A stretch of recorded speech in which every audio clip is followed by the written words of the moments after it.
মাস কয়েক আগে সালমান খানের বাড়িতে গুলি চলার ঘটনায় অভিনেতার বয়ান জানা গেল এতদিনে। বললেন লরেন্স বিষ্ণোই এ কাণ্ড ঘটিয়েছে বলে তাঁর ধারণা। সেদিন গুলির মুখে পড়ে তিনি নিজে মারাও যেতে পারতেন বলে দাবি করেছেন সালমান। এতদিন পর তার আতঙ্কের কথা সামনে এলো। তার এই জবানবন্দি 1735 পাতার চার্জশিটে রাখা হয়েছে। লরেন্স সহ 17 জনের নাম রয়েছে সেই চার্জশিটে। এ মাসের গোড়ার দিকে প্রস্তুত হয়েছে চার্জশিট।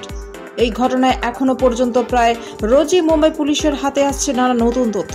তবে এই 3 মাসে কখনোই এ নিয়ে প্রকাশ্য মুখ খোলেননি সালমান নিজে। এবার সামনে এলো তার জবানবন্দি। সেখানে ফুটে উঠেছে তার আতঙ্কের কথা।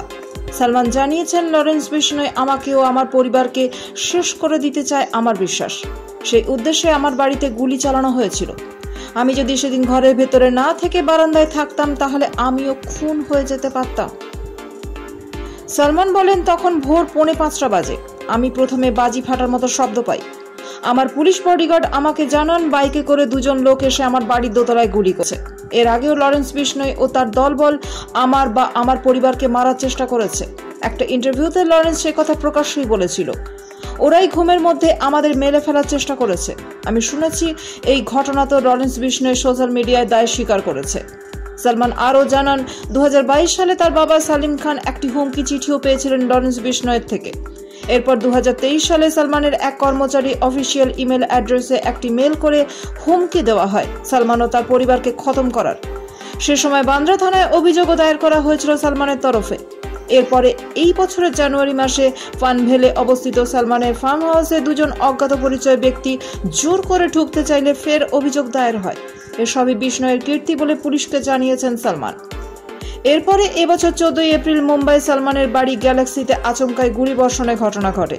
গুলি চালিয়ে পালিয়ে যায় দুষ্কৃতীরা। এরপরই ঘটনায় অভিযুক্ত সন্দেহে 2 জনকে গ্রেপ্তার করা হয়। 24 বছর বয়সী ভিকি গুপ্ত ও 21 বছরের সাগর পালকে তুলে দেওয়া হয় ক্রাইম ব্রাঞ্চের হাতে। জেরার মুখে তারা স্বীকার করে গুলি চালিয়ে নদীতে ফেলে দিয়েছে বন্দুক ও গুলি।